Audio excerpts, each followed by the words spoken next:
everyone, welcome back. I hope you all are fine and safe. So in this video we are going to see the solution of chapter number 4 tick tick tick from question number 12. Now let's see what is question number 12. Answer the following questions on the basis of the pictures and details given below. अब यहाँ पे हमें कुछ pictures दी गई हैं, उनके नीचे हमें कुछ डिटेल्स दी गई हैं और नेक्स्ट पेज पे हमें 2 क्वेश्चंस दिए हैं. तो वो क्वेश्चंस हमें आंसर करने हैं based on this picture. Now let's see what is given in the pictures. So first picture is elephant Appu's grandfather 95 years old. यानी कि ये जो पिक्चर हमें दिया हुआ है वो अपू के ग्रैंडफादर का है and he is 95 years old. यानी कि उनकी एज 95 ईयर्स है. Next is Chuchu's rat's grandfather. यानी चूचू जो रैट है उसके ग्रैंडफादर हैं. He is 2 years old. यानी कि चूचू के ग्रैंडफादर की जो एज है वो 2 ईयर्स ओल्ड है. ठीक है, यानी कि 2 ईयर्स है. Next is Rani's grandfather 70 years old. यानी कि ये जो पिक्चर है वो रानी के ग्रैंडफादर की है एंड उनकी एज है 70 years. Now let's see what are the questions. Okay, so first question is how much older is Appu's grandfather than Rani's grandfather. यानी कि हमें ये बताना है कि अप्पू के जो ग्रैंडफादर हैं ओके और रानी के जो ग्रैंडफादर हैं उनमें क्या डिफरेंस है. यानी कि अप्पू के ग्रैंडफादर रानी के ग्रैंडफादर से कितने बड़े हैं. ओल्डर मीन्स बड़े. यानी कि अप्पू के ग्रैंडफादर बड़े हैं, रानी के ग्रैंडफादर छोटे हैं. तो अप्पू के ग्रैंडफादर कितने बड़े हैं वो हमें बताना है. ठीक है. Now let's see what is Appu's grandfather age and what is Rani's grandfather age. Okay, so Appu के ग्रैंडफादर की एज है 95 ईयर्स एंड रानी के ग्रैंडफादर की एज है 70 ईयर्स. तो हम दोनों का डिफरेंस फाइंड आउट करेंगे. यानी कि 95 years minus 70 years. So 95 minus 70 is 25 years. It means Appu's grandfather is 25 years older than Rani's grandfather. यानी कि रानी के ग्रैंडफादर से अप्पू के ग्रैंडफादर 25 years बड़े हैं. Now next question number 2. How much younger is Choo Rat's grandfather than Appu's grandfather? अब हमें ये बताना है कि चूचू रैट के ग्रैंडफादर अप्पू के ग्रैंडफादर से कितने यंगर हैं यानी कि कितने छोटे हैं. Now let's find out their age. Okay, so Chuchu rat's grandfather is 2 years old and Appu's grandfather is 95 years old. तो हम दोनों का डिफरेंस फाइंड आउट कर देंगे. 95 years minus 2 years.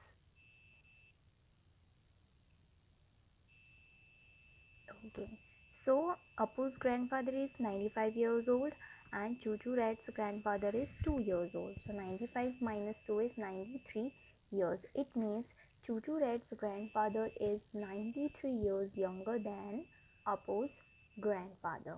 Okay, now let's move to the next question. Question number 13.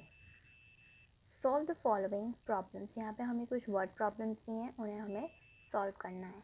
So number 1. Kinjal did her homework from 8:15 hours to 9:30 hours at night. Then how much time did she spend doing her homework? यहाँ पे हमें बोला है कि किंजल ने अपना homework किया कितने बजे से 8:15 से लेकर 9:30 तक. अब हमें ये बताना है कि उसने होमवर्क करने में कितना टाइम स्पेंड किया. ओके, सो हम क्या करेंगे 9:30 और 8:15 का डिफरेंस फाइंड आउट करेंगे. सो हम यहाँ पे अरेंज कर लेते हैं कॉलम्स में. सो आवर्स मिनट्स 9:30 सो 9 hours 30 minutes. 8:15 8 hours 15 minutes. अब हम फाइंड आउट करेंगे difference. 0 minus 5 not possible. Let's borrow from 3. So here it will be 10. 10 minus 5 5. 2 minus 1 1. 8 minus 9 minus 8 is 1. So 1 hour 15 minutes. It means Kinjal ने कितना time spend किया है homework करने में 1 hour 15 minutes. Therefore Kinjal spent 1 hour 15 minutes to complete her homework. Now let's see number 2. Jinal taught her brother from 340 hours to 550 hours. Then how much time did Jinal spend teaching her brother? Jinal अपने भाई को पढ़ा रही है, ठीक है। उसने अपने भाई को पढ़ाया फ्रॉम 340 आवर्स, यानी 3 बजे तब घड़ी में टाइम हो रहा था, क्लॉक में टाइम हो रहा था 340, ओके। 340 से 550 तक उसने अपने भाई को पढ़ाया। अब हमें ये बताना है कि उसने कितनी देर अपने भाई को पढ़ाया, ओके। तो हम क्या फाइंड आउट करेंगे, डिफरेंस फाइंड आउट करेंगे, 550 माइनस 340। सो अरेंज कर लेते हैं पहले आवर्स मिनट्स। 5 आवर्स 50 मिनट्स, हम यहाँ लिख देंगे 5 hours 50 minutes, then 340, 3 hours 40 minutes. Now let's find out the difference. So 0 minus 0 0, 5 minus 4 1, 5 minus 3 2। It means Jinal ने अपने भाई को कितनी देर पढ़ाया, 2 hours 10 minutes. Therefore Jinal spend 2 hours 10 minutes teaching her brother. Now let's see number 3. The bus leaving Ahmedabad at 7:45 hours reaches Ambaji at 12:05 hours. Then how much time the bus take to reach Ambaji from Ahmedabad? Okay. Ahmedabad से एक बस गई है अंबाजी के लिए, ठीक है। तो बस जो है अहमदाबाद से कितने बजे चलना शुरू करती है, एट 7:45 आवर्स। बस जो है अंबाजी कितने बजे पहुंच जाती है, 12:05 आवर्स को पहुंच जाती है। अब हमें ये बताना है कि बस ने अंबाजी पहुंचने के लिए कितना टाइम लिया। तो अगेन हम डिफरेंस फाइंड आउट करेंगे, 12:05 आवर्स माइनस 7:45 आवर्स। तो अरेंज कर लेते हैं। सबसे पहले हम लिखेंगे 12:05 hours, 12 hours 5 minutes, then 7:45 hours, 7 hours 45 minutes. अब हमें माइनस करना है। अब 5 मिनट्स में से 45 मिनट्स माइनस करना इज़ नॉट पॉसिबल, यानी कि हम क्या करेंगे, बोरो करेंगे। तो 11 यहाँ पे जो 12 है, 12 आवर्स हैं, यहाँ से हम 1 आवर माइनस कर देंगे, तो यहाँ हो जाएगा 11, और वो 1 आवर को हम यहाँ बोरो कर लेंगे, यानी कि यहाँ पे क्या हो जाएगा, प्लस 60 मिनट्स, ठीक है। यहाँ पे 60 मिनट्स ऐड हो जाएंगे, तो टोटल कितनी मिनट्स हो जाएगी, 60 + 5 65। अब हम दूसरी तरफ भी यही चीज़ लिखेंगे ताकि हम इजीली माइनस कर सकें। तो अब यहाँ हो गया 60 + 5 65 मिनट्स, माइनस करना है हमें 45 मिनट्स। यहाँ पे बचे हैं हमारे पास 11 आवर्स, हमने यहाँ लिख दिया 11 आवर्स माइनस 7 आवर्स। अब हम माइनस करते हैं, 5 minus 5 0, 6 minus 4 2, 11 minus 7 is 4। It means जो बस है उसने अहमदाबाद से अंबाजी पहुँचने के लिए कितना टाइम लिया, 4 hours 20 minutes. Therefore, the bus took 4 hours 20 minutes to reach Ambaji from Ahmedabad. Now let's do number 4. In a school, the period of maths is from 11:15 hours to 12:05 hours. Then how long was the maths period? एक school के अंदर maths का period जो है वो कितने बजे से कितने बजे तक होता है, 11:15 आवर्स से 12:05 आवर्स तक का होता है। अब हमें ये बताना है कि वो जो मैथ पीरियड है वो कितना लंबा होता है, यानी कि कितने घंटे का होता है या कितनी मिनट्स का होता है। तो हम डिफरेंस फाइंड आउट करेंगे, 12:05 hours minus 11:15 hours. So let's arrange it in the column, time period of maths. So हम कॉलम में अरेंज करेंगे, 12:05 hours 12 hours 5 minutes, 11:15 hours 11 hours 15 minutes। Again यहाँ है हमारे पास 5 मिनट्स, 5 मिनट्स में से 15 मिनट्स माइनस करना पॉसिबल नहीं है, तो हम क्या करेंगे, हम बोरो करेंगे 12 आवर्स से। सो 12 आवर्स में से हम 1 आवर बोरो कर लेंगे, यहाँ हो जाएगा 11 आवर्स, और यहाँ पे हो जाएगा plus 60 minutes, okay. It means यहाँ अब हो गई टोटल 60 + 5 65 मिनट्स। इसी तरीके से हम दूसरा अरेंज कर लेंगे सो दैट हम इजीली सब्ट्रैक्ट कर सकें। अब हमारे पास है यहाँ 60 + 5 65 मिनट्स, लेस करना है हमें 15 मिनट्स। यहाँ पे है हमारे पास 11 आवर्स और माइनस भी करना है 11 आवर्स, तो 11 minus 11, let's subtract it. 5 minus 5 0, 6 minus 1 5, 11 minus 11 0। It means math का जो पीरियड था वो कितना लॉन्ग था, it was 50 minutes long. Therefore the math period was 50 minutes long. Now let's see question number 5. A birthday party started at 8:35 hours in the evening and finished at 10:05 hours at night. Then how long did the birthday party last? एक birthday party थी, वो start हुई 8:35 hours को evening में और ख़त्म कितने बजे हुई, 10:05 आवर्स को एट नाइट। अब हमें ये बताना है कि बर्थडे पार्टी कितनी लंबी थी। ओके, सो वो फाइंड आउट करने के लिए हमें क्या फाइंड आउट करना होगा, डिफरेंस। ओके, डिफरेंस हम फाइंड आउट करेंगे 10:05 आवर्स माइनस 8:35 आवर्स। इसको हम कॉलम्स में अरेंज करते हैं। सो 10:05 hours 10 hours 5 minutes, 8:35 hours 8 hours 35 minutes. Minus करते हैं। अब यहाँ पे 5 मिनट्स में से 35 मिनट्स माइनस करना पॉसिबल नहीं है, हम बोरो करेंगे। यहाँ है 10 आवर्स, 10 आवर्स से हम 1 आवर बोरो कर लेंगे, यहाँ पे हो जाएगा 9 आवर्स और यहाँ हो जाएगा प्लस 60 मिनट्स, क्योंकि 1 आवर में 60 मिनट्स होते हैं। अब यहाँ पे टोटल मिनट्स हो जाएगी 60 + 5 65। ठीक है, तो मैंने दूसरा कॉलम अरेंज कर लिया ताकि हम इजीली कर सकें।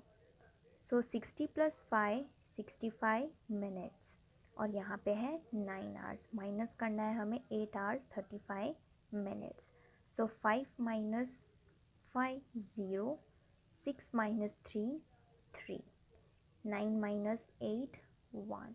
So the party was 1 hour 30 minutes long.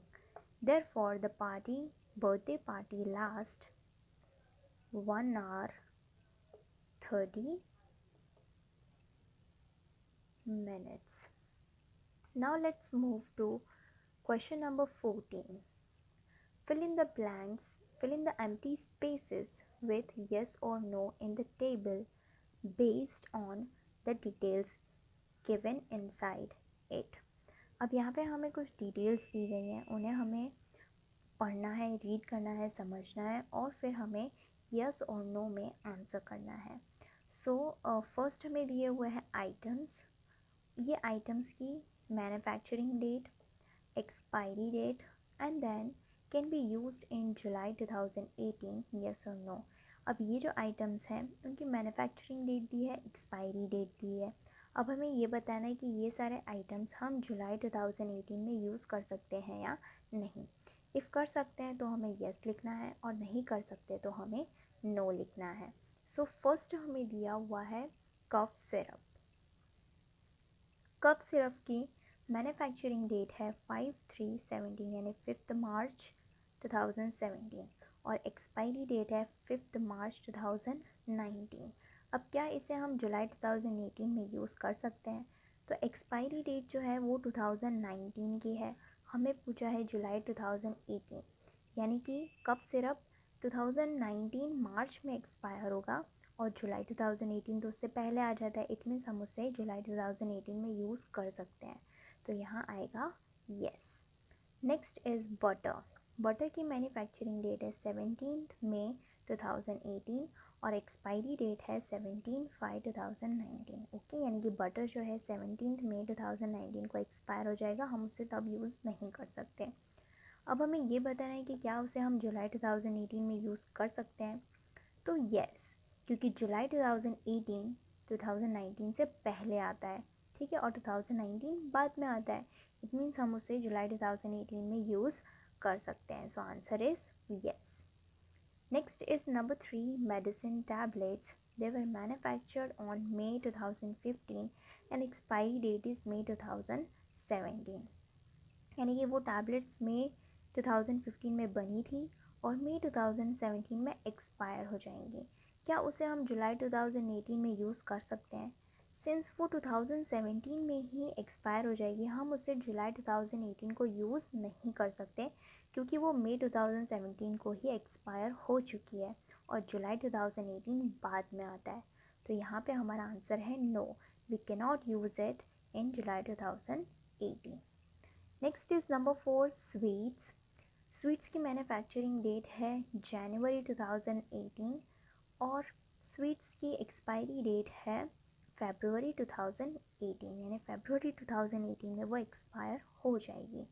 अब हमें पूछा है क्या उसे हम जुलाई 2018 में यूज़ कर सकते हैं, तो हमारा आंसर है नो, क्योंकि वो फरवरी में ही एक्सपायर हो जाएगी, तो हम उसे फरवरी के बाद यूज़ ही नहीं कर सकते और जुलाई जो है वो फरवरी के बाद आता है, राइट। तो यहाँ पे हमारा आंसर आएगा नो, हम उसे जुलाई 2018 में यूज़ और खा नहीं सकते because it is already expired in February 2018। Next is snacks, जिसका मैन्युफैक्चरिंग डेट है अक्टूबर 2017 और एक्सपायरी डेट है अप्रैल 2018। अब हमें ये बताना है कि क्या उसे हम जुलाई 2018 में यूज़ कर सकते हैं, तो आंसर इज़ नो, बिकॉज वो अप्रैल 2018 में ही एक्सपायर हो चुका है, वो अप्रैल में ही एक्सपायर हो गया है, तो हम उसे जुलाई में कैसे खा सकते हैं। ठीक है, अप्रैल में एक्सपायर हो गया यानी कि हम मई, जून, जुलाई ये सारे मंथ्स में, ठीक है, यानी कि आफ्टर जो मंथ्स आते हैं उनमें हम उसे यूज़ नहीं कर सकते। सो हमारा आंसर आएगा no. Now let's move to question number 15. Question number 15 is answer the following questions. Number 1. If the manufacturing date of a packet of a roasted coriander is 4/8, it means April 2008, and expiry date is 10/8, it means October 2008, then what was the time duration between the manufacturing date and the expiry date? यहाँ पे हमें एक roasted coriander के packet के बारे में information दी है, यानी कि उस पैकेट का मैन्युफैक्चरिंग डेट है 4/8 यानी अप्रैल 2008 और एक्सपायरी डेट है अक्टूबर 2008। अब हमें ये बताना है कि वो पैकेट जो है, ओके, उसे हम कितने टाइम पीरियड के लिए यूज़ कर सकते हैं। ओके, सो मैन्युफैक्चरिंग डेट दी हुई है हमें 4/8 यानी अप्रैल 2008, एक्सपायरी डेट हमें दी है 10/8, it means October 2008।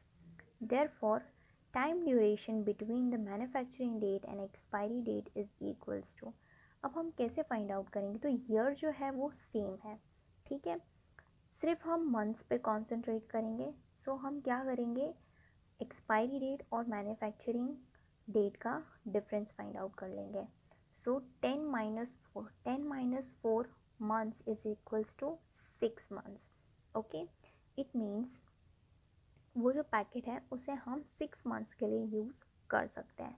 Therefore the time duration between the manufacturing date and the expiry date is 6 months, यानी कि एक्सपायरी डेट और मैन्युफैक्चरिंग डेट में 6 मंथ्स का डिफरेंस है, यानी कि 6 मंथ्स का ड्यूरेशन है। Next is number 2. If the manufacturing date on the 10th of Key is 19/12/2017 and if it is written best before 180 days from the date of packaging, then would it be safe to use it on 29/4/2018? अब यहाँ पे हमें एक tin of घी के बारे में दिया हुआ है जिस पे मैन्युफैक्चरिंग डेट लिखी है 19 दिसंबर 2017। उस पैकेट पे लिखा हुआ है बेस्ट बिफोर 180 डेज़, यानी कि 180 डेज़ के पहले पहले ही उसे हमें यूज़ कर लेना है। अब हमें ये बताना है कि क्या उस घी के टिन को हम 29 अप्रैल 2018 को यूज़ कर सकते हैं या नहीं। तो सबसे पहले हमें 180 डेज़ का जो टाइम पीरियड दिया है उसके अकॉर्डिंग हमें फाइंड आउट करना पड़ेगा कि वो हम कितने दिनों तक के लिए यूज़ कर सकते हैं। ओके, सबसे पहले हम डेट्स को कंसिडर कर लेंगे 19, 12, 17 और हम फाइंड आउट कर लेंगे कि 19, 12, 17 और 29/4/2018 के बीच में कितने दिनों का गैप है। सो सबसे पहले हम दिसंबर मंथ को ले लेंगे। सो 19 दिसंबर 2017 टू 31 दिसंबर 2017, यानी दिसंबर के मंथ में हो रहे हैं 12 डेज। देन फर्स्ट 2018 टू 31, यहाँ पे आएगा 31 फर्स्ट 18, ओके, बिकॉज हम जनवरी मंथ ले रहे हैं। सो 1 जनवरी 2018 टू 31 जनवरी 2018 में होते हैं 31 डेज। देन 1 अप्रैल 2018 टू 28 अप्रैल 2018 में होते हैं 28 डेज। फिर 1 मार्च 2018 टू 31 मार्च 2018 में हो रहे हैं 31 days. Then 1 April 2018 to 29 April 2018 में हो रहे हैं 29 डेज, ओके। हमें कहाँ तक सिर्फ लेना था, 29 अप्रैल 2018 तक, इसलिए हमने यहाँ पे 1 अप्रैल से 29 अप्रैल को ही कंसिडर किया है। तो 1 अप्रैल और 29 अप्रैल के बीच में 29 डेज है। अब हम ये सारे डेज को ऐड कर लेंगे। So total days is equals to 12 plus 31 plus 28 plus 31 plus 29 which is equals to 131 days। हमें ये पूछा था कि अगर मैन्युफैक्चरिंग डेट 19 दिसंबर 2017 है तो क्या उसे हम 29 अप्रैल 2018 को यूज़ कर सकते हैं। तो इस डेट को सिर्फ 131 डेज होते हैं और पैकेट पे लिखा था कि बेस्ट बिफोर 180 डेज। अब 131 डेज 180 से पहले ही आते हैं। It means the packet is safe to be use on 29 April 2018। तो हमारा आंसर आएगा yes. Therefore yes, the tin of ghee is safe to use on 29th April 2018। Now let's see the next question number 3। If the manufacturing date on the oil can is November 2017 and the expiry date is after 12 months from the date of manufacturing, then would it be safe to use this can on December 2018? Now हमारा question है कि एक oil can के ऊपर manufacturing date लिखी गई है नवंबर 2017 और एक्सपायरी डेट है आफ्टर 12 मंथ्स, यानी कि 12 मंथ्स के बाद वो एक्सपायर हो जाएगा। तो क्या उसे हम दिसंबर 2018 को यूज़ कर सकते हैं या नहीं, ये हमें बताना है। So let's see the answer. Manufacturing date है नवंबर 2017 यानी 11/17। एक्सपायरी डेट है 12 मंथ्स फ्रॉम मैन्युफैक्चरिंग, यानी मैन्युफैक्चरिंग से 12 मंथ्स तक वो सेफ रहेगा यूज़ करने के लिए। इट मीन्स एक्सपायरी डेट हो जाती है अक्टूबर 2018। सिंस मैन्युफैक्चरिंग है नवंबर, सो नवंबर को हम कंसिडर करेंगे। सो नवंबर, दिसंबर, जनवरी, फरवरी, मार्च, अप्रैल, मई, जून, जुलाई, अगस्त, सितंबर, अक्टूबर पे हो जाते हैं 12 मंथ्स, यानी कि हम 12 मंथ्स तक ही यूज़ कर सकते थे। इट मीन्स हम अक्टूबर 2018 तक ही यूज़ कर सकते हैं। तो एक्सपायरी डेट हो गई अक्टूबर 2018। अब हमें पूछा है कि क्या दिसंबर 2018 को हम वो कैन यूज़ कर सकते हैं ऑयल का।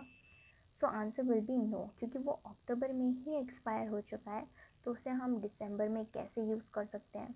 सो it is not safe to use the oil can on December 2018। Now let's see question number 4. If the manufacturing date written on a packet of tea was 27 March 2017 and the expiry date was written 12 months from the date of packing, then up to which date was the packet safe to use? एक T packet के ऊपर manufacturing date लिखी है 27 मार्च 2017। उस पर लिखा है कि उसका एक्सपायरी डेट है 12 months from the date of packing. अब हमें ये बताना है कि वो जो पैकेट है कौन सी डेट तक यूज़ करने के लिए सेफ़ है। तो सबसे पहले हम 12 मंथ्स कैलकुलेट करेंगे। सो 27 मार्च 2017 से हम शुरू करेंगे कैलकुलेट करना। सो 27 मार्च 2017 टू 27 अप्रैल 2017 होता है 1 मंथ। फिर 27 अप्रैल 2017 टू 27 मई 2017 सेकेंड मंथ। इसी तरीके से हम 12 मंथ्स काउंट करेंगे।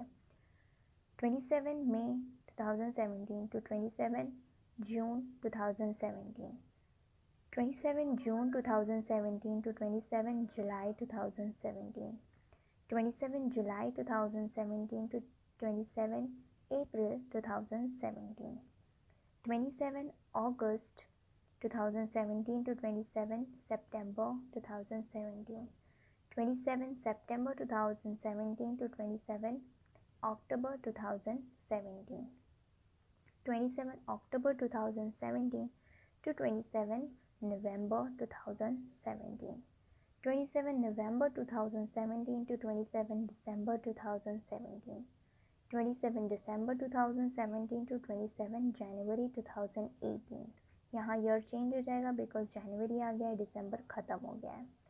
27 January 2018 to 27 February 2018, 27 February 2018 to 27 March 2018। यहाँ पे हमारे हो जाते हैं 12 मंथ्स कंप्लीट। 1 2 3 4 5 6 7 8 9 10 11 12। ठीक है, यहाँ पे 12 मंथ्स पूरे हो जाते हैं, यानी कि 27 मार्च 2018 को 12 मंथ्स कंप्लीट हो जाते हैं। और एक्सपायरी डेट थी, expiry date was written 12 months from the date of packing, यानी कि ये जो पैकेट है उसे हम कब तक यूज़ कर सकते हैं, 27 को तो वो एक्सपायर हो जाएगा, यानी कि हम उसे 26 मार्च 2018 तक ही यूज़ कर सकते हैं।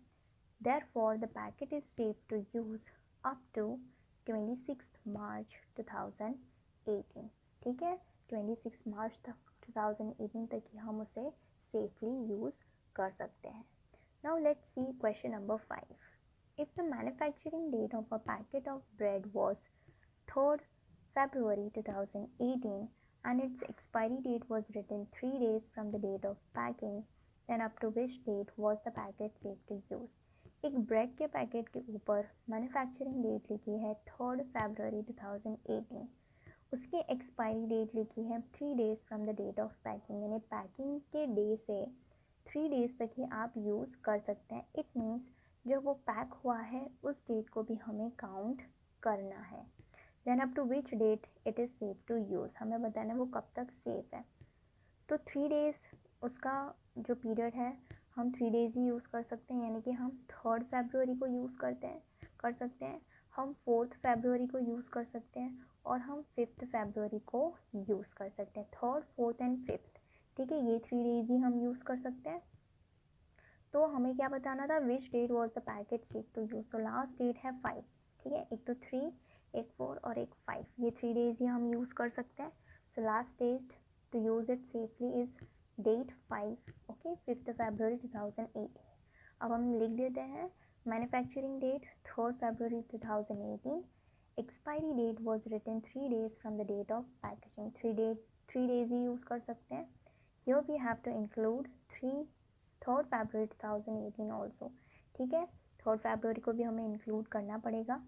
So the packet is safe to use up to 5th February 2018, 5th February 2018 तक ही हम उस ब्रेड के पैकेट को यूज़ कर सकते हैं। So here we complete the solution of question number 15. If you have any doubt, query or suggestion, let me know in the comment section. I will see you in the next video with the next part of this chapter. Till then, bye bye. Take care.